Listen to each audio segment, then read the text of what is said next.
Poor girl trembles in fear on the school stage and asks a young billionaire to pretend to be her dad in the audience. What happens next is unbelievable. The October sky was overcast as Beckham Hayes parked his Mercedes at the entrance of Westwood Elementary School. It wasn't where he normally spent his Thursday mornings. The small and red brick school, with its rusted swing sets and simple glass windows, felt a world away from the skyscrapers where he usually closed deals. Beckham adjusted his navy blue tie and took a deep breath. At 32, he had built a tech empire that placed him among the country's wealthiest men. But unlike other billionaires who graced magazine covers, Beckham preferred anonymity. His clothes were expensive but understated. His face, though handsome, rarely smiled in public. The heels of his Italian shoes echoed across the rain-slicked parking lot. A security guard opened the school door with a respectful nod. Beckham hadn't brought any assistants or public relations staff. He preferred to handle the philanthropic side of his business personally and discreetly. "Mr. Hayes, what an honor to have you." Principal Andrews was waiting for him at the entrance, her small mice-wrinkled hands gripping his with exaggerated enthusiasm. She was a woman in her 60s, with a strand of faux pearls and a navy blue suit faded from wear. "Your foundation has saved our school. We wouldn't have been able to continue without your help." Beckham just nodded, uncomfortable with the gratitude. "It's just the right thing to do." The principal guided him through hallways decorated with children's drawings and colorful letters. The linoleum floor shone, freshly waxed.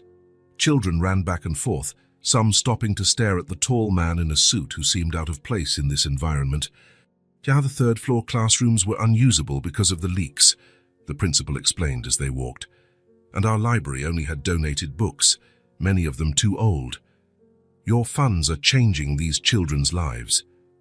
Beckham watched the curious faces of the little ones peeking at them from classroom doors. They were children from different backgrounds, but all with the same look of curiosity that only childhood possesses. Something in their gazes bothered him, perhaps because he himself had never had a normal childhood. "Do they know who you are?" he asked as they climbed a narrow staircase. "They know someone is helping the school. But we've kept your name confidential as requested," the principal replied. "Although I believe these children deserve to know who their hero is." "I'm nobody's hero," Beckham answered automatically. "I'm just fulfilling my social responsibility." In the principal's office, Beckham handed over the envelope with the check. He didn't like ceremonies or photos. He just wanted to make the donation and return to his world of glass and steel. $200,000, he said, placing the envelope on the worn wooden desk. "It should cover the roof repairs and the new library." The principal opened the envelope with trembling hands, and her eyes filled with tears. "This is more than we asked for. Much more. The children deserve a safe place to learn," he replied simply. The principal put the check in a drawer and smiled. "A talent show is about to start in the auditorium. Would you like to stay and watch? The children would be honored to have our benefactor present." The question caught him off guard. Beckham almost refused automatically. His schedule rarely had room for events like this, but something in the principal's hopeful gaze made him hesitate. "All right," he conceded, surprising himself. The principal seemed genuinely surprised and happy. "Wonderful. It's an annual tradition. The children have been rehearsing for weeks." She led him down another hallway until they reached a simple auditorium. It was nothing like the opera houses and concert halls Beckham frequented in his rare leisure hours.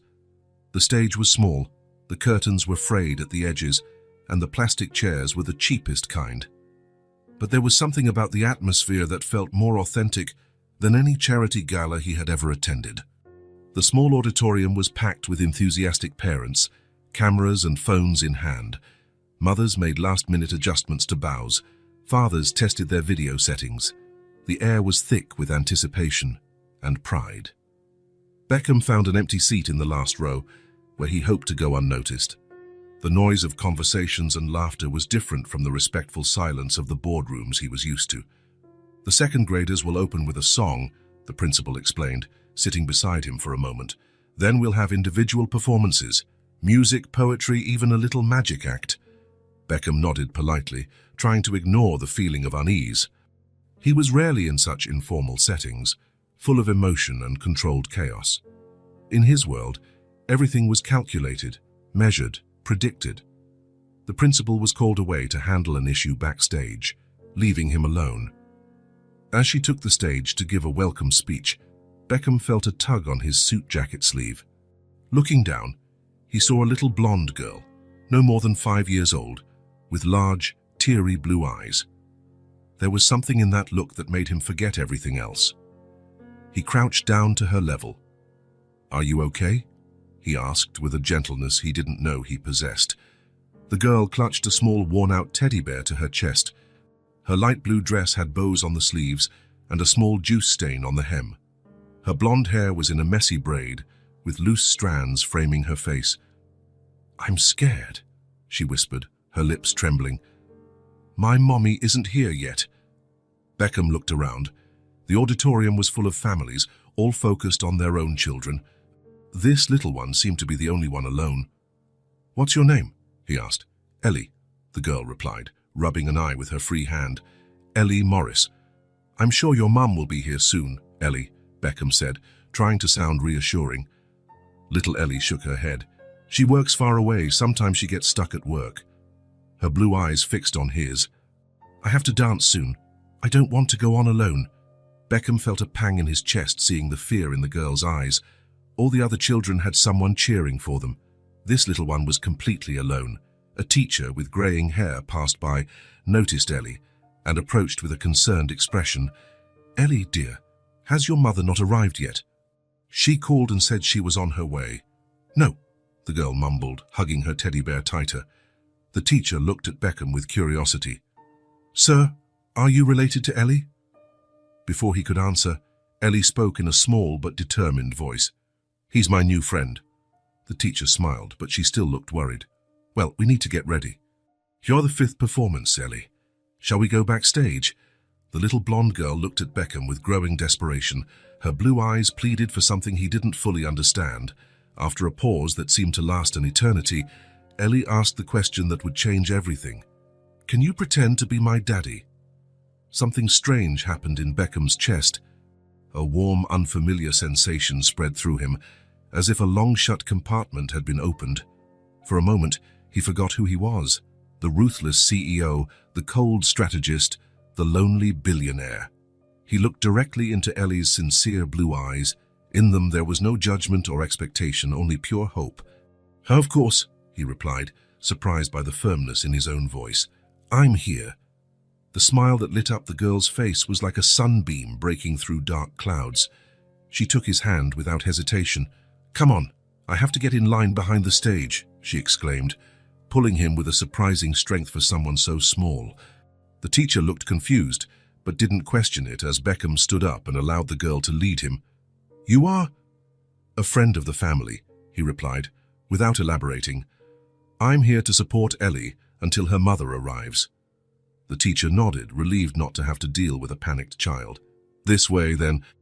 Parents can stay backstage until the performance begins."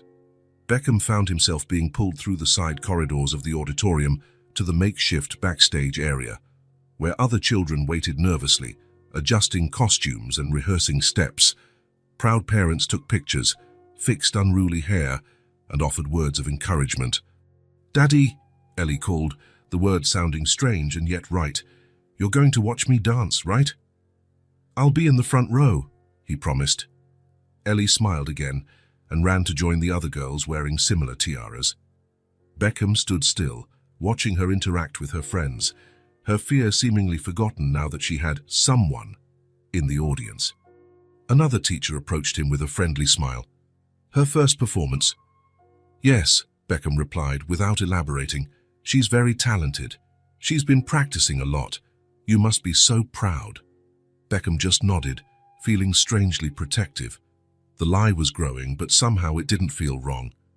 "When it's her turn, I can stay with her here so you can go back to the audience," the teacher offered. "Thank you," he replied, and after a final wave to Ellie, who was now practicing her steps with a friend, he returned to the auditorium. The lights had already dimmed. Beckham found a seat in the front row where Ellie could see him easily. He sat next to a family, a father, a mother, and two small children eagerly waiting for their older brother to perform. Beckham felt strangely out of place among them, but also strangely part of something bigger. For the first time in years, he felt involved in something that had nothing to do with business or profits. As the performances began, Beckham found himself genuinely interested. A boy played the violin, twins juggled, a girl recited a poem about trees. He applauded for each one, not out of obligation, but because these children were giving their all, without cynicism or strategy, just pure art. When Ellie's name was announced, he sat up straighter in his chair. The girl walked shyly onto the stage, wearing a small tiara on her blonde hair. The music began, a children's melody about stars and dreams, and Ellie started to dance. It wasn't a technically perfect dance. She missed a few steps and almost stumbled once. But there was a genuine joy in her movements, a purity that Beckham hadn't seen in a long time in his world of calculating adults. In the middle of her performance, Ellie looked directly at him and smiled, and in that moment, Beckham Hayes, the man who had built an empire with cold logic and iron discipline, felt something break inside him. It wasn't pain, but an opening, as if an invisible wall had crumbled. He smiled back, a real smile, not the polite one he offered in business meetings. He felt a lump in his throat and an unfamiliar warmth in his chest. It was a raw, genuine emotion, something he hadn't experienced in years. When the music ended, Ellie gave a clumsy curtsy. The audience applauded with enthusiasm, but to Beckham, it was as if only he and the girl existed in that space. He gave her a standing ovation, not caring about the curious glances. After the final performance, the children ran to their parents. Ellie came like a flash in his direction and, without warning, threw herself into his arms. Instinctively, he caught her, surprised by how natural the gesture felt. "This was the best day of my life," she declared, her eyes shining with happiness. The words hit Beckham like a punch to the gut. The best day of her life, all because a stranger had pretended to be her dad for a few minutes. What was all his money worth compared to this? "You danced beautifully," he said, gently setting her down. "Mommy taught me at home. We practiced in my room because our living room is too small," Ellie explained, with the brutal honesty only children possess. "I think she would be very proud," Beckham replied. "Ellie," a female voice called from the other side of the auditorium. A young blonde woman was hurrying toward them, her face flushed from the effort. She wore a uniform from some kind of shop or restaurant, and her hair, the same color as Ellie's, was tied in a simple bun. "Mommy!" Ellie shouted, running to her. The woman hugged her daughter tightly, covering her face with kisses. "I'm so sorry I'm late, my love. The bus broke down on the way and I had to wait for the next one." She looked at the empty stage with sadness. "I missed your dance, didn't I?" "It's okay, Mommy. Daddy saw it." The woman frowned, confused. "Daddy?" Ellie pointed to Beckham, who stood motionless, unsure how to react. "That man over there! He was my daddy today." Ellie's mother looked at Beckham with a mixture of confusion and gratitude. She approached him, holding her daughter's hand. I don't know how to thank you," she said, her voice low and embarrassed. "Ellie doesn't have a father and I'm sorry if she bothered you." "She was no bother at all," Beckham replied sincerely. "Your daughter is special." The woman smiled, a tired but genuine smile. "Yes, she is." She extended her hand. "Marissa Morris." "Beckham Hayes," he replied, shaking her hand. It was a calloused hand, the hand of someone who worked hard.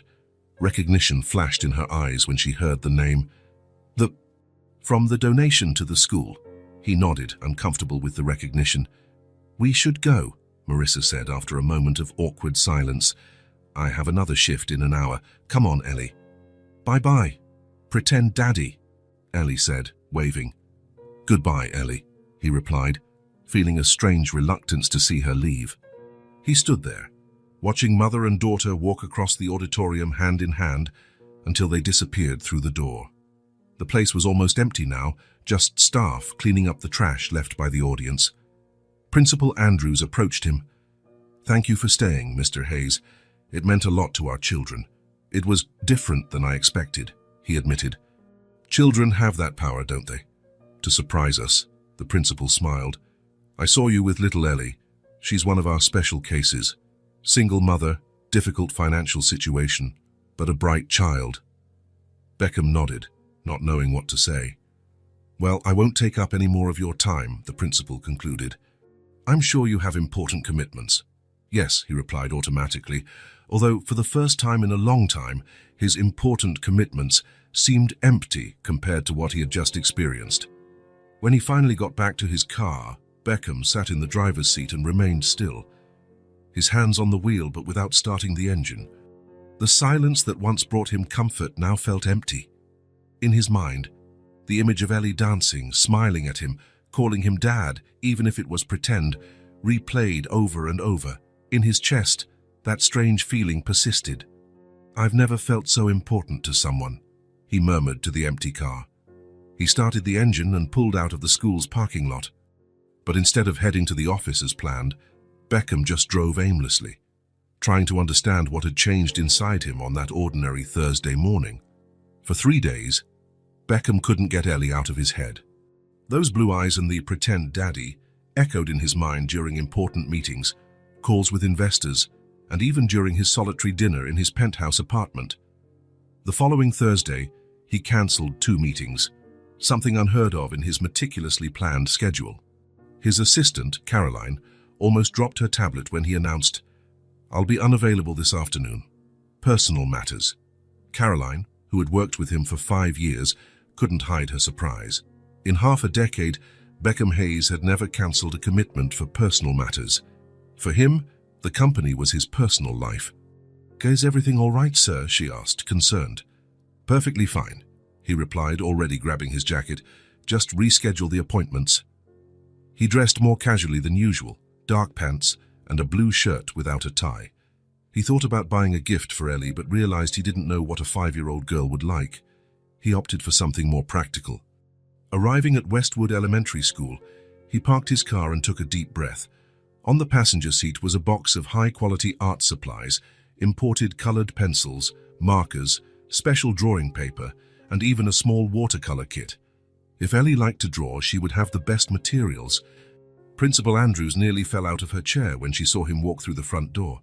"Mr. Hayes, what a wonderful surprise. Did you come to check on the roof repairs?" "They've already started on the east wing and—" "Actually," he interrupted politely, "I came to see if I could volunteer today." The principal blinked several times, as if she needed to process the information. "Volunteer? You mean in the classrooms?" "If possible, yes. Specifically in Ellie Morris's class." A smile of understanding appeared on the principal's face. "Ah, I see. She really made a strong impression on you, didn't she? Ellie has that gift. She's a special child." "I just thought I could be useful," Beckham replied, uncomfortable with the idea of analyzing his own feelings. Of course, the principal nodded. "Ellie's class is with Mrs. Parker, room 104. They're just finishing up art time now." With the box of supplies under his arm, Beckham walked down the hall. Children ran back and forth, some stopping to look at this unknown man who was clearly not a teacher or a parent. He felt like an intruder, but he kept walking. Room 104 had its door open. Inside, about 20 children were sitting at small round tables, drawing and painting with concentration. Mrs. Parker, a middle-aged woman with colorful glasses, moved among the tables, offering praise and suggestions. Beckham stopped at the door, suddenly hesitant. What was he doing here? What madness was this for a billionaire CEO to drop everything to visit a child he barely knew? Before he could reconsider, Ellie looked up from her drawing and saw him. Her face lit up with a smile that made all of Beckham's discomfort vanish instantly. "You came back," she exclaimed, standing up so quickly she nearly knocked over her chair. All the children and the teacher looked toward the door. Beckham felt exposed, as if on a stage without knowing his lines. But Ellie didn't give him time to feel out of place. She ran to him and, without ceremony, grabbed his free hand. "Mrs. Parker, this is my friend. He was my daddy at the show." The teacher approached with a polite smile but curious eyes.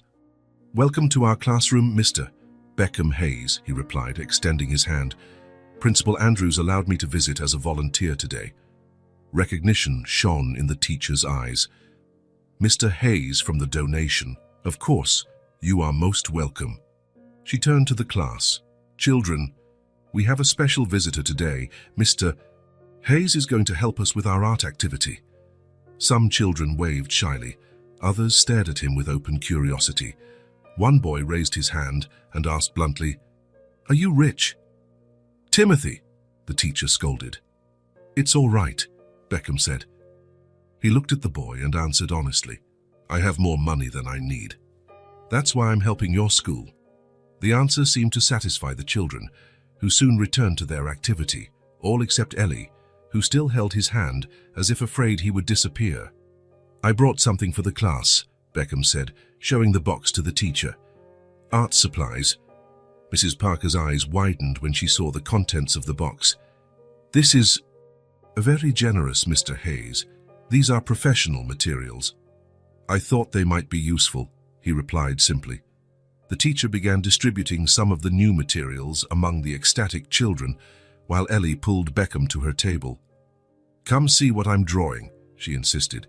He sat in one of the small chairs, feeling huge and awkward among the children's furniture.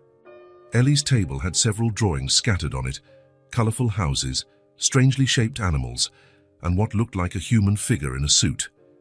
"It's you," she explained, pointing to the man in the suit. "I'm drawing the day of the dance." Beckham looked closer. The drawing showed two figures holding hands, a large one in a black suit and a small one in what appeared to be a blue dress. They were on top of a brown rectangle that he assumed was the stage. "This is very good," he praised, genuinely impressed by the level of detail for such a young child. Ellie continued coloring for a few minutes while Beckham watched her in silence.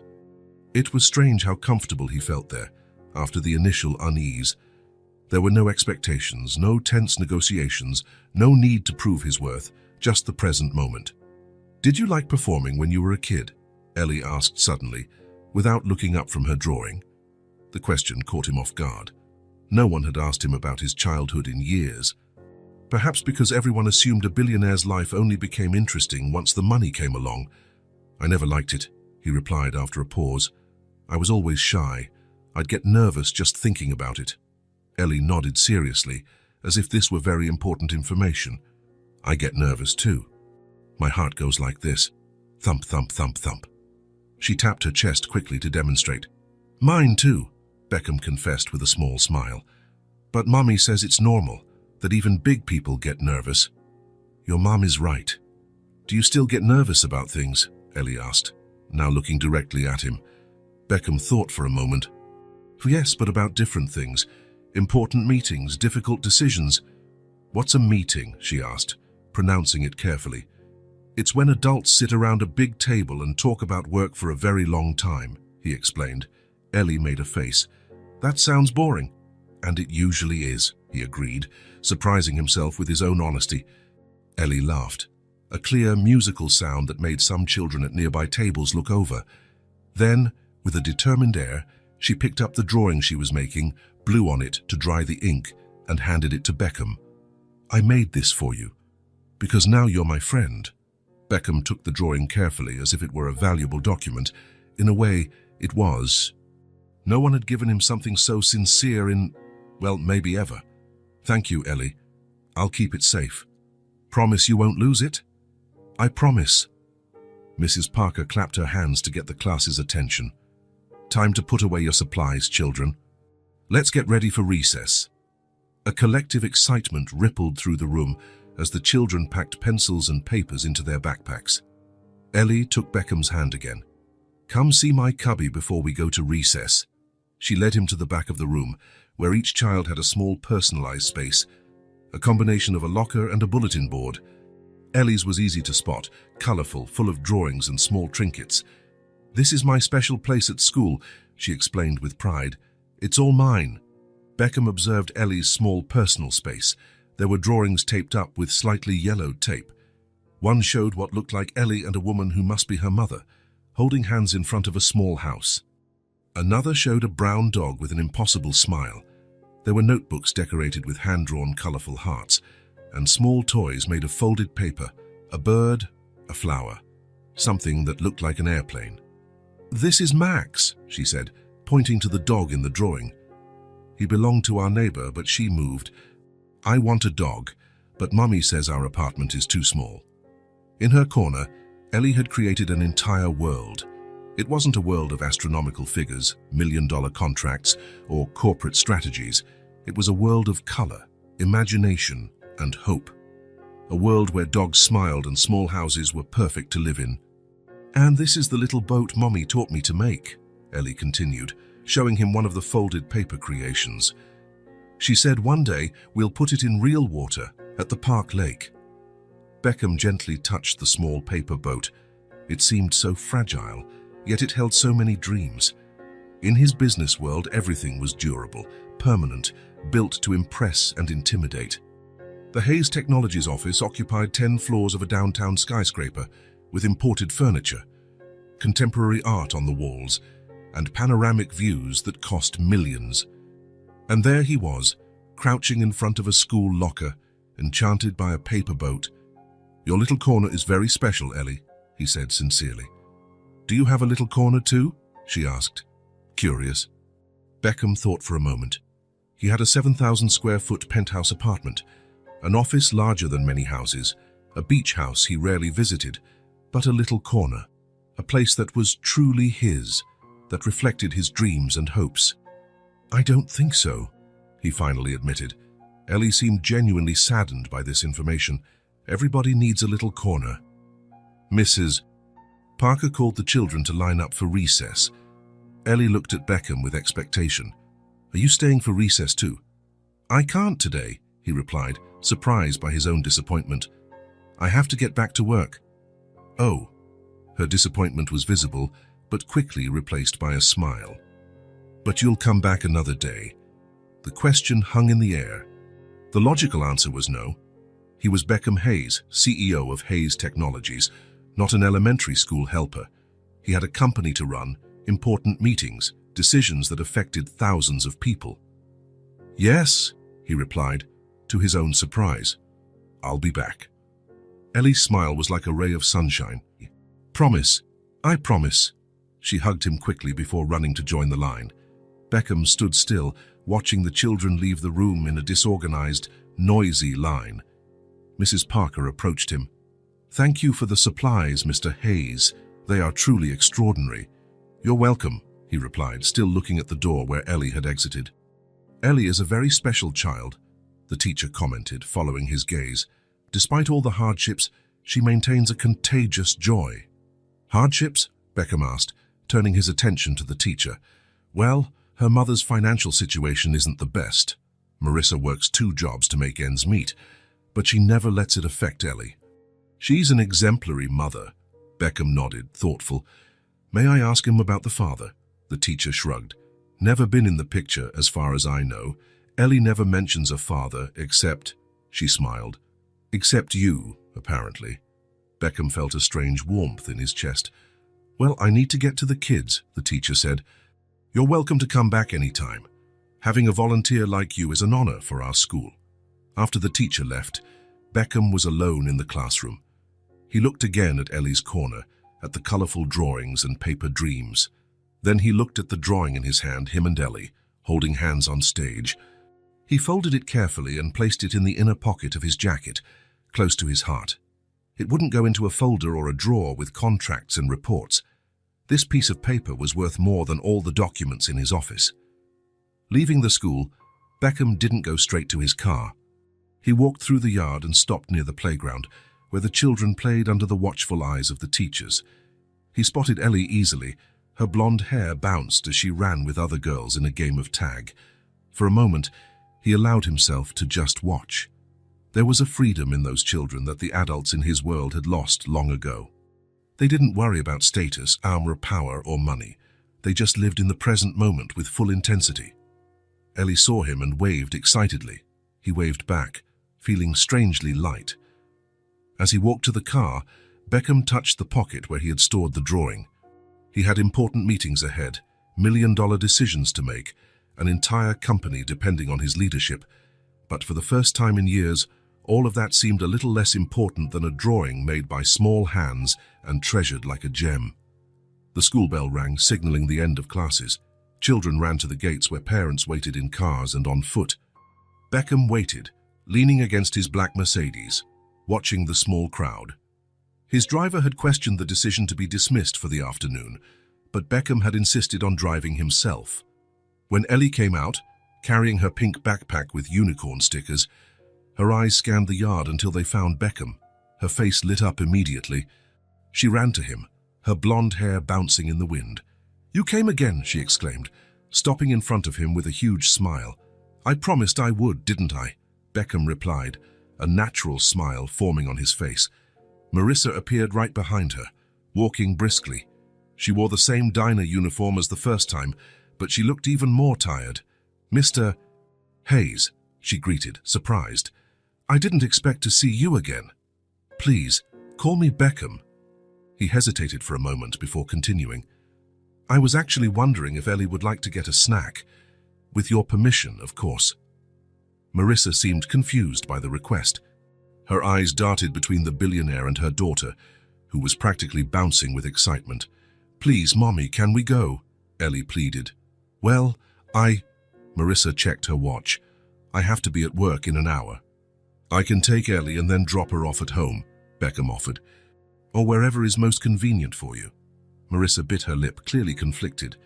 "I don't want to be a bother. I'm sure you have more important things to do." "Nothing more important at the moment," he replied sincerely. Something in his voice must have convinced Marissa, because she nodded slowly. "All right, but nothing too far, please. And nothing too expensive." "Mommy," Ellie protested, embarrassed. "It's all right," Beckham assured them. "I know a perfect place nearby." Marissa knelt to Ellie's level. "Behave yourself, you hear, and listen to to Beckham." "I promise." Ellie raised her hand solemnly. Marissa kissed her daughter's forehead and handed the small backpack to Beckham. "My number is on the tag inside the backpack in case you need to call me." "I'll take good care of her," Beckham promised. As Marissa walked away to catch the bus, Ellie naturally took Beckham's hand, as if it was something they had always done. "Where are we going?" she asked, excited. Beckham had planned to take her to one of the sophisticated restaurants he frequented with important clients. But looking at this 5-year-old girl, with her messy braids and colorful sneakers, he realized that wasn't the right place. "Do you like French fries?" he asked. Ellie's eyes widened. "They're my favorite." "Then I know exactly where to go." Instead of the Mercedes, Beckham chose to walk. The diner was only 3 blocks from the school, a small family-owned place called Lucy's, with red Formica tables and vinyl booths. It wasn't the kind of place he frequented, but he had noticed the establishment on his visits to the school. When they entered, the aroma of fries and burgers filled the air. A middle-aged waitress with graying hair and a genuine smile greeted them. "Table for 2, she asked, grabbing menus. "Yes, please," Beckham replied. She led them to a booth by the window. Ellie climbed onto the seat, her feet dangling without reaching the floor. Beckham sat across from her, feeling curiously comfortable in the simple setting. "I've never been here before," Ellie commented, looking around with curious eyes. "Me neither," Beckham admitted. In his normal routine, he ate at Michelin-starred restaurants or had his personal chef prepare balanced meals at home. The waitress returned with a notepad. "What can I get for you, dears?" "Can I have a milkshake?" Ellie asked, looking hopefully at Beckham. "Of course," he replied. "You can have whatever you want." Ellie beamed. "I want a strawberry milkshake and French fries, please." "Excellent choice," the waitress approved. "And for Dad?"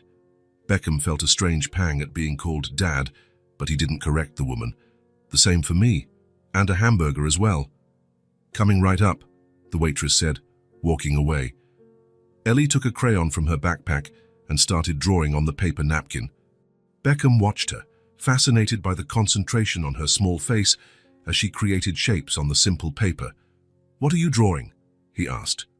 "Us eating French fries," she replied without looking up. To remember this day.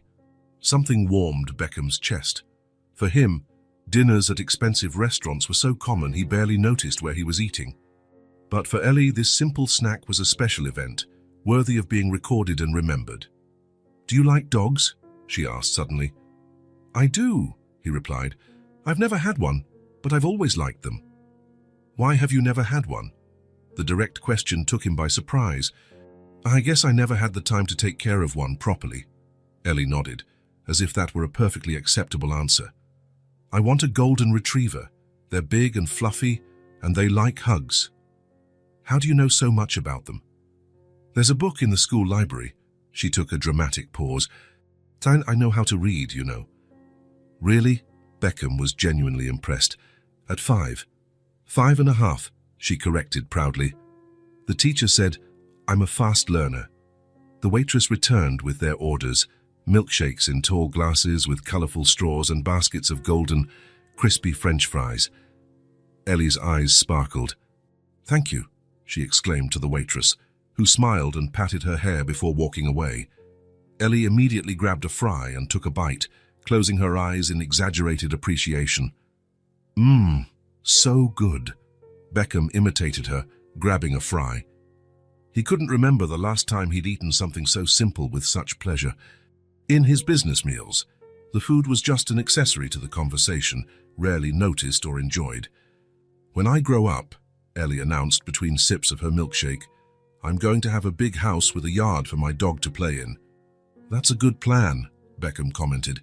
"And I'm going to be a veterinarian or a teacher or an astronaut." She paused. "Or all of them," Beckham smiled. "I'm sure you can be whatever you want to be." "What did you want to be when you were little?" she asked, curious. The question made him pause for a moment. No one had asked him that in years. His identity as the CEO of Hayes Technologies was so dominant that he sometimes forgot there was a time before it. "I wanted to build things," he finally replied, "to invent things that would help people." "And do you do that now?" "In a way," he said, realizing he wasn't sure of the answer. His company created cutting-edge technology, but how much of it really helped ordinary people like Ellie and her mother? "My mommy works a lot," Ellie said, changing the subject as she dipped another fry in ketchup. "Sometimes she comes home and she's so tired she falls asleep on the couch still in her uniform." Beckham felt a pang in his chest. "That must be hard. She says it's worth it because she can buy things for me, like my colored pencils and my blue dress from the performance." Ellie took a big sip of her milkshake, leaving a pink mustache. "But I'd rather she stayed home more." There was a simple wisdom in those words that struck Beckham deeply. All his money, all his achievements, and yet he had never truly understood the value of time. Not time as a resource to be optimized, but as a gift to be shared. "Did you know the stars we see at night are super old?" Ellie continued, jumping to another topic as only children can. "Like, older than grandmas and grandpas and dinosaurs." "That's true," Beckham agreed. "Their light takes years to reach us." "Does that mean we're looking at the past when we look at the sky?" Ellie's eyes were wide with the idea. "That's exactly right." "Wow." She seemed genuinely impressed with the concept. "You know a lot of things." "Not as much as I think I do," he admitted, surprising himself with his own honesty. They continued eating and talking. Ellie jumped from topic to topic, from stars to her favorite doll, from her teacher to an ant she saw in the park. Beckham listened to it all, answering her questions, laughing at her innocent observations. For the first time in years, perhaps for the first time in his adult life, Beckham wasn't thinking about the next appointment, the next goal, the next contract. He wasn't calculating values or planning strategies. There was no hidden agenda, no objective to be achieved. He was simply present, without control, without commercial purpose, just being there. The afternoon sun streamed through the window, creating a golden halo in Ellie's blonde hair, as she excitedly talked about her friend Sophia, who had a shell collection. Beckham watched her, feeling something he couldn't name, a mixture of peace and fulfillment he had never experienced in business dinners or board meetings. "I think we need to go," he said finally, noticing the clock. "Your mum must be waiting." "Already?" The disappointment was evident in her voice. "We can come back another day," he promised. The smile returned to her face. "Really promise?" "I promise." As he paid the bill, leaving a tip that made the waitress's eyes widen, Beckham realized that in this simple diner, over French fries and a child's conversation, he had experienced one of the most genuine moments of his life. Ellie carefully tucked the napkin with the drawing into her backpack. "Also, I'll always remember," she explained. "I'll remember too," Beckham said. And he knew, with absolute certainty, that it was true. Ellie's small hand gripped Beckham's firmly as they walked through the neighborhood. The houses got smaller and simpler with each block they passed. The contrast with the financial district where his company was headquartered couldn't be starker. "Is this where you live?" Beckham asked, trying to keep his tone casual. "Yep, on the 3rd floor. There's a staircase because the elevator broke a long time ago." Ellie shrugged, as if living without an elevator was perfectly normal. "Sometimes Mommy gets tired of climbing, especially when she brings groceries." Beckham nodded thoughtfully. In his building, if the elevator was out of service for more than an hour, residents would threaten lawsuits. They stopped in front of a 4-story apartment building. The paint was peeling in some spots, and the front garden was more of a neglected flower bed. Still, someone had tried to add some beauty to the place. Pots with colorful flowers decorated the entrance. "Those are Mrs. Rodriguez's flowers," Ellie explained, pointing. "She lives on the 1st floor and takes care of the plants. Sometimes she lets me help her water them." Beckham observed the building, noticing details that would likely escape most people in his social position. The effort to maintain dignity even in modest conditions. The clean curtains in the windows, the organized toys in the small makeshift playground on the side. "Come on," Ellie pulled him by the hand. "I want to show you my other drawings." They climbed 3 flights of stairs, Ellie skipping steps as she chatted about the neighbors. Mr. Kim on the 2nd floor, who had an orange cat. The Garcia family on the 4th floor with twins who went to her school. Little stories of a community united by circumstance. They reached apartment 306. Ellie pulled a key on a string from under her shirt. "Mommy lets me have my own key because sometimes she comes home late," she explained with adult pride. "But I can only use it when she knows I'm coming." The door opened to a small but surprisingly cozy apartment. The living room combined with the kitchen in a single space. The furniture was simple and a bit worn, but impeccably clean. On the walls, instead of expensive art, were Ellie's drawings, carefully framed in cheap frames. "Mommy," Ellie called, dropping her backpack on the couch. "I brought a friend." Marissa appeared from a short hallway, drying her hands on a towel. She wore jeans and a simple t-shirt, her blonde hair tied in a casual ponytail. Her expression shifted from surprise to embarrassment when she saw Beckham. "Mr. Hayes, I didn't expect. Ellie didn't mention she was bringing you here." "I wanted to show him my drawings, Mommy," Ellie explained, excited. "Can I write?" Marissa glanced around as if suddenly seeing the apartment through a billionaire's eyes. "Of course, sweetie, but Mr. Hayes must be busy and—" "Please, call me Beckham," he interrupted gently. "And I'm not busy. I promised Ellie I would see her drawings." There was a tension in the air. Beckham understood he was entering a world that was not his own. To Marissa, his presence probably represented an intrusion, a reminder of the distance between their realities. "I'll get my special album," Ellie announced, running to her room. They were left alone in the small living room. Marissa seemed uncomfortable but made an effort to be polite. "Can I offer you some coffee? Or water?" "Water would be great, thank you." As she went to the kitchen, Beckham observed the room. There was no luxury, but every inch showed care. The few decorative objects were simple. A plant in a colorful pot, a few photos in picture frames, a lamp with a handcrafted shade. A real home, not a space decorated by professionals. "Ellie told me you helped her at the performance," Marissa commented, returning with a glass of water. "I couldn't be there. Thank you so much." The gratitude in her voice was sincere and, somehow, painful for Beckham. "It was my pleasure," he replied. "Ellie is an incredible girl." Marissa smiled, a tired but proud smile. "Why, she is my world." Before they could continue, Ellie ran back with a large, colorful album. She sat on the couch and patted the space next to her, inviting Beckham to sit down. "These are my special drawings that Mommy keeps," she explained, opening the album. "They're the best ones I've ever made." Beckham sat beside her, genuinely interested. The pages revealed drawings dated and organized chronologically, an artistic evolution from scribbles to more defined shapes, showing Ellie's development. "You're very talented," he commented, turning the pages carefully. "My art teacher said I have a vivid imagination," Ellie replied proudly, stumbling a bit on the big words. Marissa watched the scene from the kitchen, where she was starting to prepare dinner. There was an expression on her face that mixed gratitude and concern, as if she feared this connection between her daughter and the billionaire could bring both joy and pain. "This is the most recent one," Ellie said, pointing to a colorful drawing on the last filled page. "It's the three of us, me, you and Mommy, eating ice cream in the park." Beckham looked at the drawing, 3 figures holding hands in front of what looked like a large tree. His figure was disproportionately tall, wearing something blue that must have been a suit. "But we've never been to the park together," he observed. "Not yet," Ellie corrected with the unshakable logic of children. "But we will one day. I'm drawing the future." Something tightened in Beckham's chest. The simplicity with which Ellie included him in her future plans, the naturalness with which she considered him part of her life. It was both disconcerting and touching. "Ellie, honey," Marissa called softly, "can you go wash your hands for dinner? And then tidy up your toys in your room, please." "But I want to show him more drawings," the girl protested.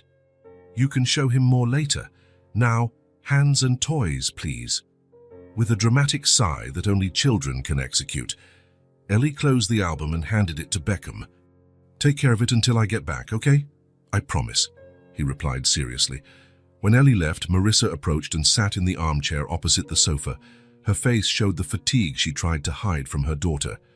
"I need to thank you for everything you've done," she said in a low voice. "Ellie talks about you all the time. The books you donated to the school library, the art supplies. It's made a huge difference." "You don't have to thank me," Beckham replied, feeling strangely uncomfortable with the gratitude.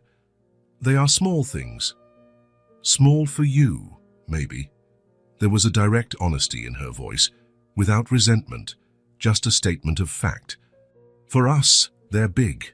A silence settled between them. Not exactly awkward, but charged with an awareness of the gulf that separated their worlds. "I got a job at a diner, with strict hours," Marissa continued, as if feeling the need to explain her absence from her daughter's performance. "If I miss a day, they fire me. I work overtime because the pay is low. But it's what I could get." Beckham nodded, not knowing what to say. In his company, he signed multi-million-dollar contracts without blinking, and here was this woman, struggling for a job that barely paid the bills. "I used to work in an office," she continued, looking out the window. "I was an administrative assistant. The pay was better. I had health insurance. But when Ellie got sick last year, a bad case of pneumonia, I had to miss a lot of days. They wouldn't accept it." "I'm sorry," Beckham said, and he truly was. Marissa shrugged, a gesture that tried to downplay the injustice. "It's just the way things are. Now I work at the diner in the morning and clean offices at night. It's not ideal, but we pay the rent." There was a dignity in her explanation that impressed Beckham. No request for help, no self-pity, just the raw reality of someone doing the best they could with what they had. "Ellie is a happy child," Marissa continued with a soft smile. "That's what matters. I try to make sure she has what she needs. Not what she wants. We can't always do that, but what she needs." Beckham looked around again, seeing the apartment with new eyes. The worn couch he was sitting on probably cost less than one of his suits. The refrigerator in the kitchen made a noise that indicated its advanced age. And yet, there was more life and love in that small space than in his 7,000 square foot penthouse. "You two make a beautiful family," he commented sincerely. Marissa studied him for a moment, as if trying to understand his intentions. "Why are you doing this? Spending time with Ellie, coming here? You must have more important things to do." The question was fair. Beckham thought for a moment before answering. "Because with Ellie, and now with you, I feel real." He was surprised by the honesty of his own answer. "In my world, everything is calculated. Relationships are transactions. No one really cares who you are, only what you can offer." Marissa nodded slowly, as if she understood more than he expected. "Well, we don't have much to offer here besides lukewarm coffee and children's drawings," she said with a slight smile. "It's more than I think I've ever had," he replied. The sound of hurried footsteps announced Ellie's return. "I'm done. Clean hands and toys put away." She looked between the two adults, sensing the atmosphere. "Are you talking about grown-up stuff?" "We were just getting to know each other better," Marissa replied, standing up. "Mr. Beckham, would you like to stay for dinner?" "It's nothing fancy, just pasta with tomato sauce, but Ellie would be happy." The offer clearly cost Marissa, not for lack of generosity, but from the embarrassment of offering something so simple to someone accustomed to luxury. "I love pasta with tomato sauce," Beckham replied. "It would be my pleasure." The dinner was simple but surprisingly pleasant. Seated at the small kitchen table, Ellie dominated the conversation with stories from school and curious questions. Beckham answered everything with patience, while Marissa watched, gradually relaxing. After Ellie went to bed, insisting that Beckham read her favorite story first, he and Marissa sat in the living room again. "She really likes you," Marissa commented, holding a cup of tea. "I've never seen her get attached to someone so quickly." "Maybe because I didn't try to impress her," Beckham suggested. "Kids are good at spotting fakes." "Yes, they are," Marissa paused. "I should warn her not to get too attached. People like you." Thais eventually move on. Her frankness caught him off guard, but it was fair. How many times had he entered and exited people's lives at his convenience? "I don't plan on disappearing," he replied firmly. "Intentions change," she said simply. "I'm not being ungrateful. What you've done for Ellie, for the school, it's wonderful. I'm just being realistic." Beckham understood her fear. To Marissa, he was a comet passing through their lives, bright, fascinating, but temporary. Someone who would eventually return to his world of privilege, leaving only memories behind. "I understand your concern," he said finally, "but I would like to continue being a part of your lives, if you'll let me." No pressure, no expectations. Marissa studied him for a long time before answering. "We'll see how things develop then." It wasn't an enthusiastic yes, but it wasn't a no either.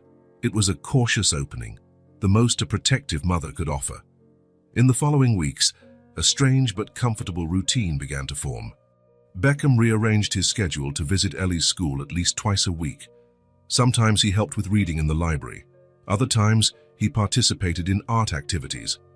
At first, his presence caused a stir.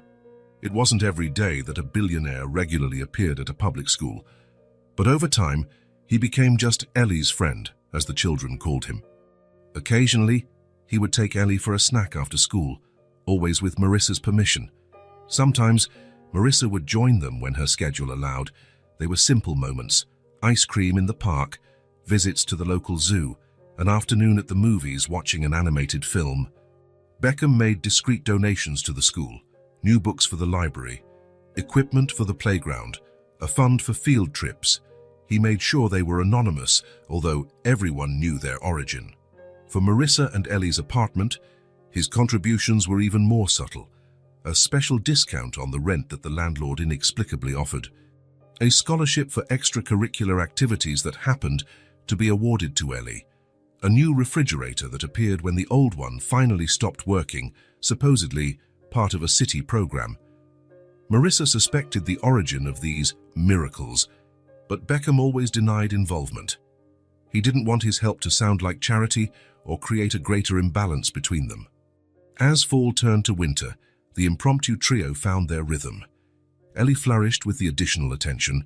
Marissa, initially reserved, began to relax in Beckham's presence, allowing herself occasional moments of vulnerability. And Beckham discovered a version of himself he didn't know, someone capable of laughing without reservation, of marveling at small discoveries, of valuing moments that couldn't be measured in profits or losses. There was no name for what they were building. It wasn't exactly friendship nor family in the traditional sense. It was something new, undefined, woven with threads of circumstance, gratitude, and growing affection. In his penthouse office, Beckham now kept a special drawer. Inside, he carefully stored every drawing Ellie gave him. Sometimes, in the moments between important meetings, he would open the drawer just to look at those colorful pieces of paper. They were reminders of a different reality, one he hadn't known until now. but which somehow seemed more substantial than anything he had built before. Winter arrived with force, bringing longer nights and temperatures that dropped quickly after sunset. The streets were decorated with festive lights that blinked red and green, reflecting in the puddles left by the afternoon rain. Beckham drove carefully, slower than usual. In the back seat, Ellie slept soundly, wrapped in a blanket he always kept in the car for her. The little one had spent the entire day at the school's winter festival, running, playing, and consuming more sugar than Marissa would normally allow, an exception for the special occasion. He glanced in the rearview mirror, observing the girl's serene face. In just a few months, Ellie had become a constant presence in his life. The days he didn't see her felt incomplete somehow, as if an essential color was missing from his palette. Beside him, Marissa looked out the window, lost in thought. She wore simple jeans and a light blue sweater that matched her eyes. The same eyes Ellie had inherited. Her blonde hair was down today, falling in soft waves over her shoulders. She seemed more relaxed than Beckham had ever seen her. "She really had fun today," Marissa commented, breaking the silence. "I think the whole school had fun," Beckham replied with a smile. "That face-painting booth was a huge hit. Especially after you volunteered to be painted too," Marissa laughed. "I never thought I'd see Beckham Hayes, the business titan, with a red reindeer nose and green cheeks." Beckham laughed too, remembering the moment. It was worth it just to see her smile. "You're spoiling her, you know. It's my job as—" He paused, unsure which word to use. He wasn't a father, nor an uncle, nor any formal relation. "As a friend," he finally completed. Marissa didn't reply immediately. When she did, her voice was soft. "You've become important to her, Beckham, to both of us." Something warmed his chest. In recent months, he had tried to maintain a certain emotional distance, not because he wanted to, but because he feared complicating their lives. After all, he was Beckham Hayes. His life was public, complicated, full of expectations and obligations. "You're important to me too," he replied simply. They arrived at Marissa's building. The place looked different now, no longer an anonymous building in a modest neighborhood, but a familiar, almost welcoming place. Beckham knew the neighbors by name, knew which stairs creaked, which window needed fixing. "Do you want me to carry her?" he offered, looking at the sleeping Ellie. "Please," Marissa replied. "I don't think she'll wake up even for an earthquake." Carefully, Beckham lifted the girl into his arms. She mumbled something unintelligible and snuggled against his chest without waking. Her weight was light, but somehow significant, an implicit trust that moved him every time he carried her. They climbed the stairs in silence, Marissa in front with the keys, Beckham right behind with Ellie in his arms. The familiarity of the routine was comforting. How many times had they done this in the past few weeks? Ellie asleep after a day of adventures, the three of them returning to the small apartment as if it were the most natural thing in the world. In the apartment, Marissa opened Ellie's bedroom door, and Beckham went in, gently placing her on the bed.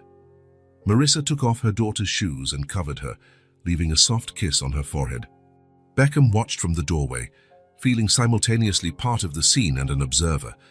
They returned to the living room in silence. Normally, this was when Beckham would say goodbye. But today, something felt different. "Would you like to stay for some tea?" Marissa asked, surprising him. "I know it's late, but it would be nice to talk for a bit." The proposal was simple, but Beckham felt its significance. In the months they had known each other, his moments alone with Marissa had been brief and mostly focused on Ellie. This invitation seemed to mark a shift. "I'd love to," he replied. While Marissa prepared tea in the small kitchen, Beckham looked around the apartment. It seemed cozier now than on his first visit. New decorative touches here and there, a plant on the windowsill, colorful cushions on the sofa, a new rug. Small improvements he didn't mention but noted with satisfaction.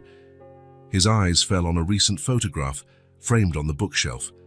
In it, Ellie was sitting on a park bench with Marissa on one side and him on the other. The three of them were smiling at the camera, their hair messy from the wind, ice creams in hand. It had been a perfect autumn Sunday, weeks ago. Marissa returned with 2 steaming mugs. "I hope you like chamomile." "Thank you," he said, accepting the mug. I can't remember the last time I had tea that wasn't in a meeting. They sat on the sofa, a comfortable space between them. The rain began to fall again outside, tapping gently against the window. "Have you ever wanted something different?" Marissa asked after a moment. "What do you mean?"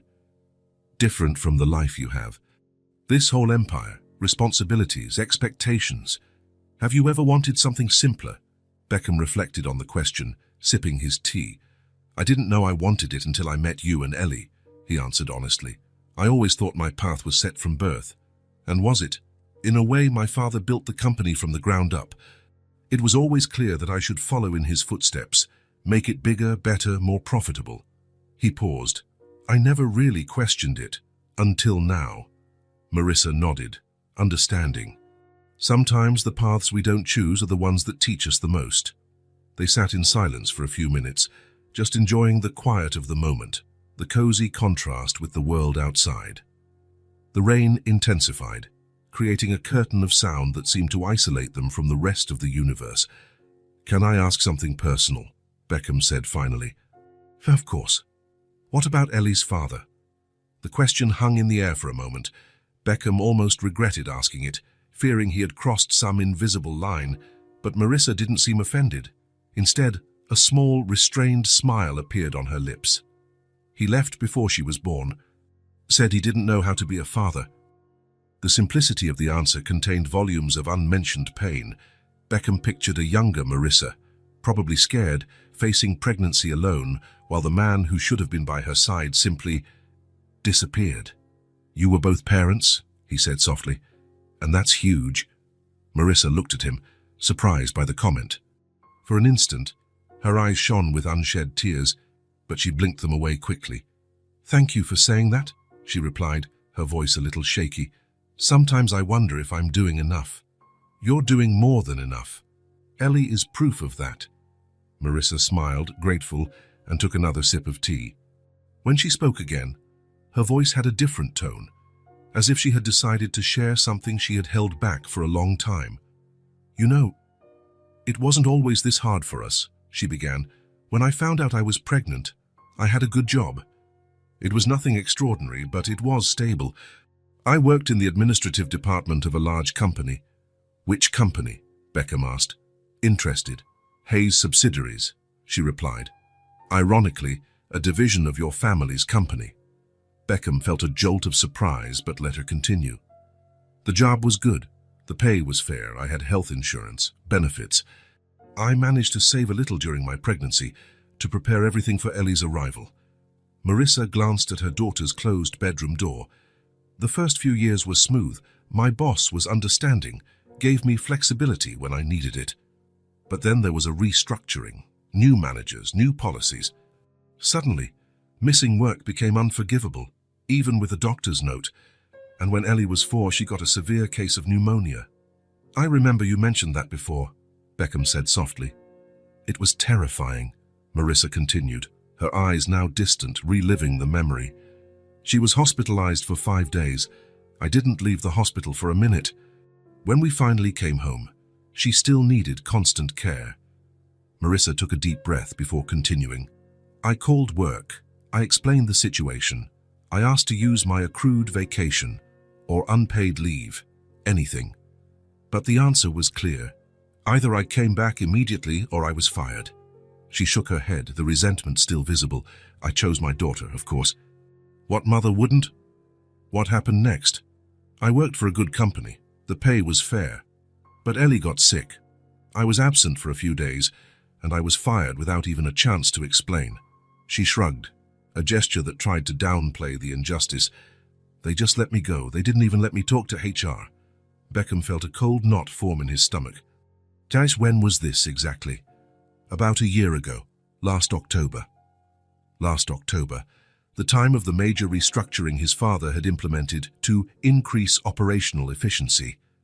Beckham remembered the meetings, the charts showing cost reductions, increased productivity. He remembered his father boasting about how the new attendance policies would reduce absenteeism. "That company belongs to my family," he said, his voice almost a whisper. Marissa looked at him, surprised. "I know. I've always known." Why did you never say anything? What was there to say?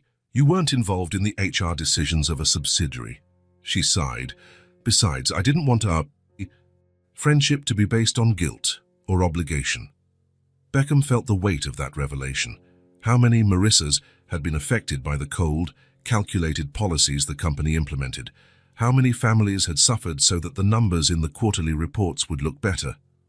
My father sees numbers, he said slowly, the understanding crystallizing in his mind. Guy doesn't see people, but I'm different, and it's time to change things. Marissa watched the determination grow on his face. What do you mean? I mean, I've let these policies happen for too long. I signed documents, approved strategies, without really considering the human impact. He placed his mug on the coffee table. I can't change the past, but I can absolutely change the future. A pause followed, a moment of silence charged with possibilities. The rain continued outside, creating a steady rhythm against the windows. I'm not asking you to do anything, Marissa said finally. I only told you this because I trust you now. Those words, I trust you, touched Beckham deeply. Trust was a rare commodity in his business world, where every smile could hide a hidden agenda, every handshake could be calculated for advantage. Thank you for trusting me, he replied. It means more than you know. Another silence settled, more comfortable than the last. The rain began to ease, turning into a gentle drizzle. It's getting late, Marissa observed. Yes, Beckham agreed, but made no move to get up. For a few minutes, they sat like that, two adults on a modest sofa, in a small apartment, connected by a sleeping child and newly shared truths. There was no need for words. The silence said enough. When Beckham finally stood up to leave, something had changed between them. An invisible barrier had fallen, replaced by a deeper understanding, a strengthened mutual respect. Thank you for the tea, he said at the door, and for the conversation. It was good, she replied simply. For a moment, they stood there, too close to be just acquaintances, too distant for something more. There was a tension in the air, a possibility hanging between them like an unasked question. Good night, Marissa, he said finally, taking a step back. Good night, Beckham. He walked down the stairs slowly, thoughtfully. In the car, instead of starting the engine immediately, he sat, looking at the building. The light in Marissa's living room was still on. He imagined her up there, perhaps looking out the window, perhaps checking on Ellie one more time before bed. The revelation about Marissa's connection to his company disturbed him deeply. It wasn't a coincidence. It was a responsibility he could no longer ignore. He took out his phone and sent a brief email to his assistant. Cancel my meetings for tomorrow morning. I need to review the HR policies of all subsidiaries. Top priority. As he drove through the silent city, Beckham felt a growing determination. The city's nightlights reflected on the wet asphalt, creating patterns that seemed to point to new paths, new possibilities. Things were going to change, and they would start changing tomorrow. The snow fell softly outside Beckham's office window, turning the city into a white postcard. From the 42nd floor, he watched the tiny movements of people below, looking like colorful ants against the pristine white. 2 weeks had passed since his conversation with Marissa. 2 weeks of intense meetings, policy reviews, and heated discussions with the board of directors. His father, Richard Hayes, had questioned his motives, accusing him of unproductive sentimentality. But for the first time, Beckham stood firm against his father's cold philosophy. His secretary interrupted his thoughts over the intercom. Mr. Hayes, Mrs. Morris is here. Thank you, Caroline. Please show her in. Beckham adjusted his tie and took a deep breath. He had planned this moment carefully, considering every detail. He wanted it to be perfect, not out of vanity, but because Marissa deserved nothing less. The door opened, and Marissa entered, looking slightly uncomfortable in her best outfit, simple black pants and a blue blouse that Beckham recognized from other occasions. She looked around, clearly impressed by the understated luxury of the office. Beckham, she greeted with a nervous smile. This place is imposing. It's just an office, he replied, walking over to her and guiding her to the seating area by the window. Thank you for coming. Your message sounded important, she said, sitting on the leather sofa. Did something happen? Yes and no. Beckham sat across from her, maintaining eye contact.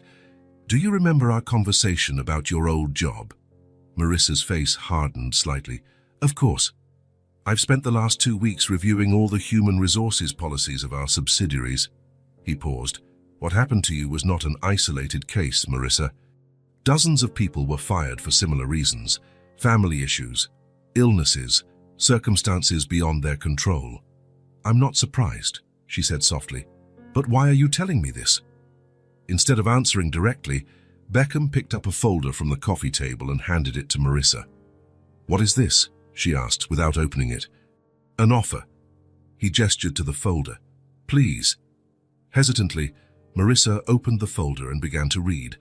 Her eyes widened as she understood the contents. This is... Are you offering me my old job back? Not exactly, Beckham corrected. I'm offering you a better position. Administrative support manager, with a team of 5 people under your supervision. Marissa looked stunned. But I don't have the qualifications for... You have all the necessary qualifications, he interrupted gently.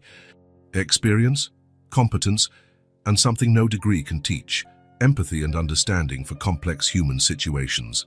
She continued reading, turning the pages slowly. This salary is more than double what I used to make. It's the fair market rate for the position, he replied simply. Harrison noticed the clause about flexible hours and family leave. Marissa read in silence, her eyes filling with unshed tears. When she finally looked up, there was a mix of emotions on her face. Gratitude, suspicion, hope, fear. Why are you doing this, Beckham? Is it because of Ellie? Because you feel guilty somehow? He shook his head. It's not charity, Marissa. And it's not guilt. It's justice. What happened to you was wrong. I'm just correcting a mistake. And the other people you mentioned, the dozens of other cases. A small smile appeared on Beckham's lips. Each one is receiving a similar letter today.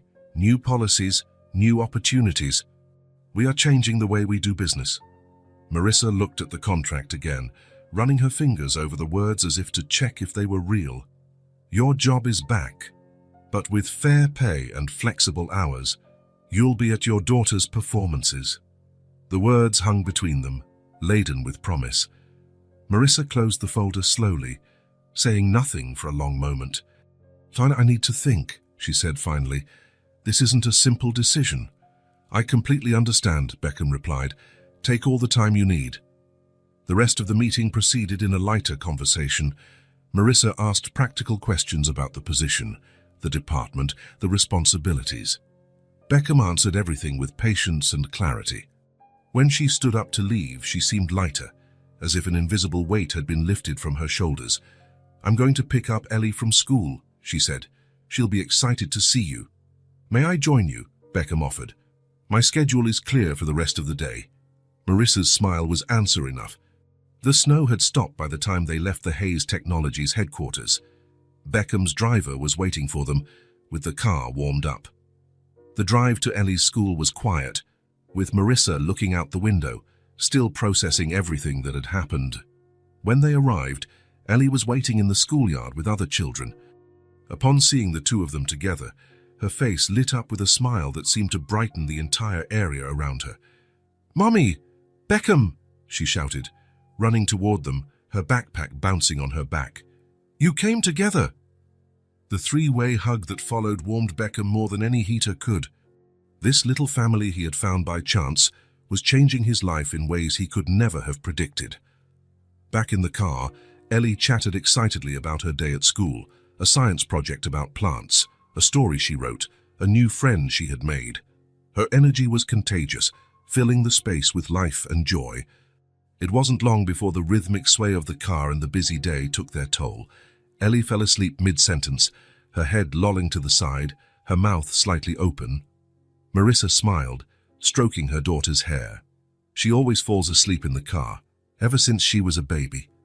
A comfortable silence settled in.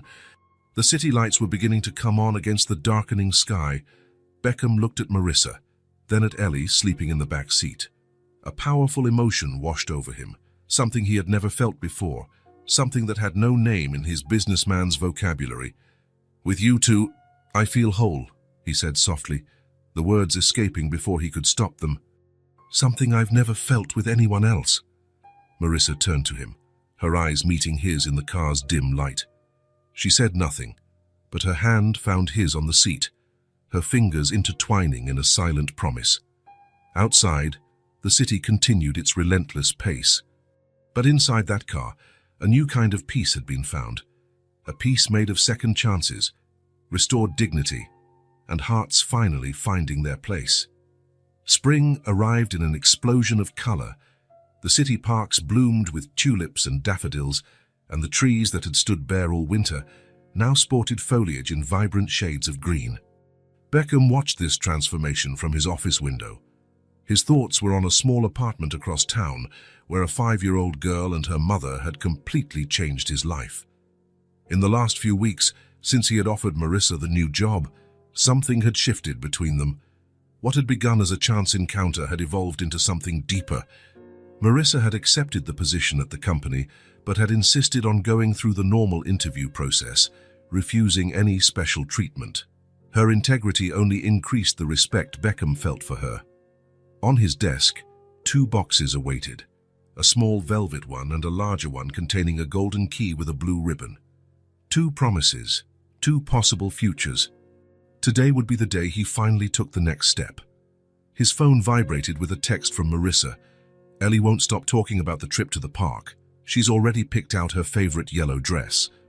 Beckham smiled, feeling that familiar warmth in his chest. He replied quickly, "Can't wait to see you both."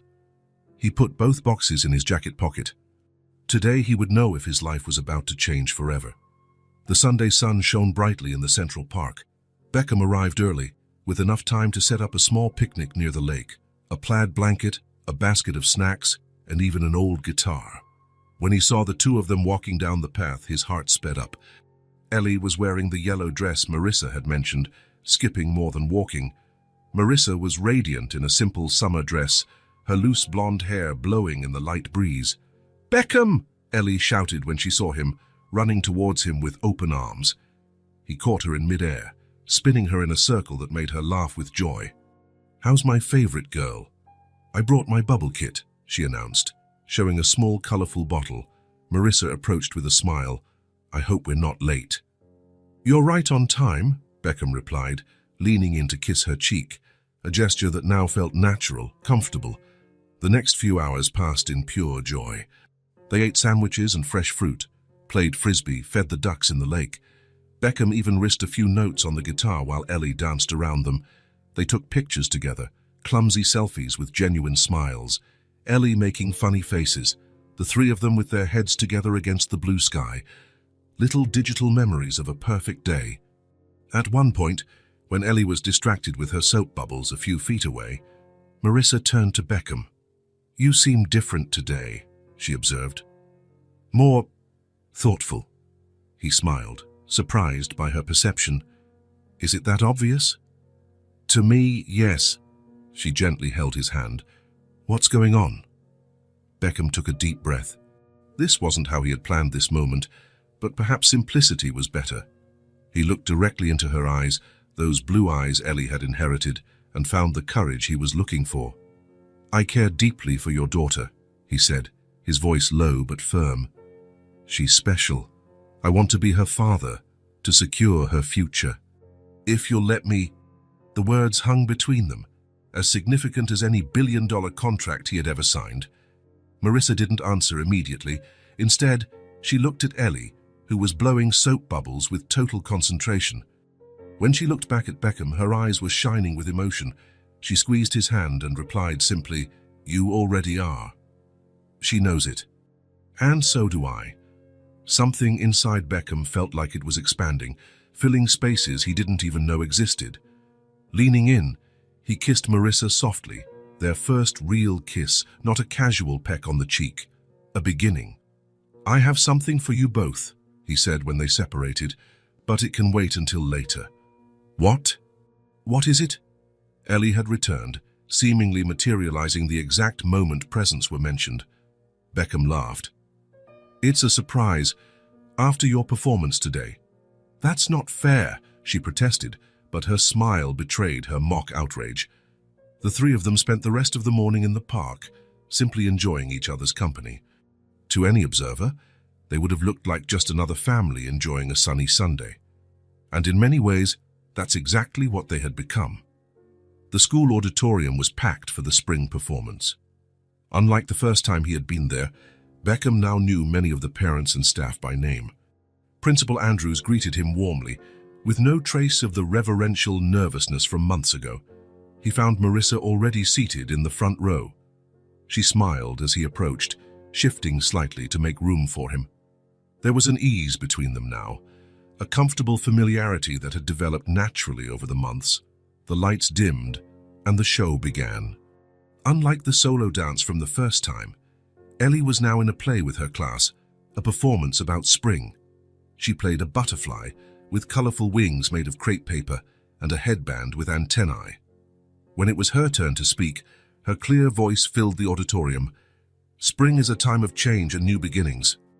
Butterflies teach us that we can always transform into something new and beautiful.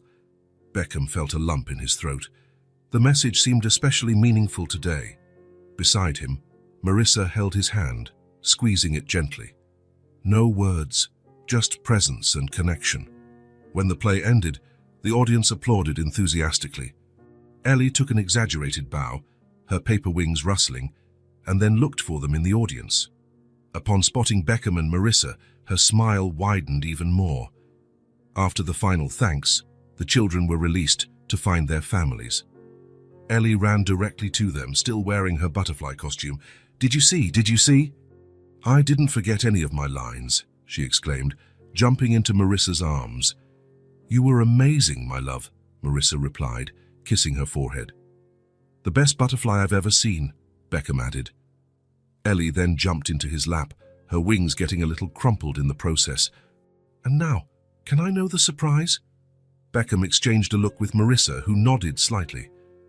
"Actually, I have something very special to show you both," he said, setting Ellie down and kneeling to her level. He took the larger box out of his pocket and handed it to Ellie. "This is for both of you." Ellie took the box reverently and opened it slowly. Inside, the golden key with the blue ribbon gleamed under the auditorium lights. "A key?" she asked, confused. "I bought a house," Beckham explained softly. "If you'll accept, I want you to come live with me." Ellie's eyes widened comically. "Really?" "Very serious," he replied, smiling. "It's a big house, with a garden where you can plant flowers and have a swing set. It's near the park and has a room just for your drawings and art projects." Ellie looked at her mother, seeking confirmation. Marissa was visibly emotional, but she nodded. "I want to be part of this family," Beckham continued, looking from Ellie to Marissa. "I felt something for you that I've never felt for anyone." "The feeling is mutual," Marissa replied, her voice almost a whisper, her eyes welling up. "And that's not all," Beckham added, taking the smaller velvet box from his pocket. He turned to Marissa, opening it to reveal a ring with a single light blue stone that perfectly matched her eyes. "Marissa," he began, his voice trembling, "I never imagined I would find a family when I walked into this auditorium months ago. You and Ellie have shown me what really matters in life." He paused. "Would you do me the honor of marrying me?" The auditorium fell silent. Marissa looked at the ring, then at Ellie, and finally at Beckham. "Yes," she replied simply, tears now streaming freely down her face. "Yes, with all my heart." Applause erupted in the auditorium as Beckham placed the ring on Marissa's finger. Ellie jumped with excitement, her butterfly wings flapping frantically. "We're going to be a real family," she exclaimed, throwing herself into a group hug. It was in that moment, as the three of them hugged tightly, that Ellie whispered the word Beckham had secretly longed to hear. "Daddy." Beckham closed his eyes, feeling the emotion overflow. A single tear ran down his face, but it was a tear of pure, unreserved joy. Principal Andrews approached, discreetly wiping away a tear. "Congratulations," she said sincerely. "Vows you make a beautiful family." "Thank you," Beckham replied, not breaking the embrace. "We really do." Later, as they walked through the school parking lot, Ellie between them holding both their hands. Beckham thought about how his life had changed. Just a few months ago, he had measured success only in terms of numbers on a spreadsheet, professional achievements, business acquisitions. Now, he understood that true success was right here, in this small, trusting hand in his, in this quiet, deep love he felt for Marissa, in this family they had formed. "Can we see the house today?" Ellie asked, skipping with every step. "Please, please." "Of course," Beckham replied. "Actually, I thought we could go there right now." "Yes," Ellie shouted, raising her arms in celebration, her butterfly wings still attached to her back. Marissa smiled at him over Ellie's head, a smile full of promise and possibilities. The ring on her finger caught the sunlight, sending little dancing reflections around them. In the car, Ellie quickly fell asleep in the back seat, exhausted from the day's excitement. Marissa glanced at her in the rearview mirror, her face softened by motherly love. "She never calls anyone Dad," she said softly. "Not even as a joke." "I know how much that means," Beckham replied, equally moved. "I promise I'll never let her down. I'll never let either of you down." They drove towards the new house, not just a property, but a symbol of their future together.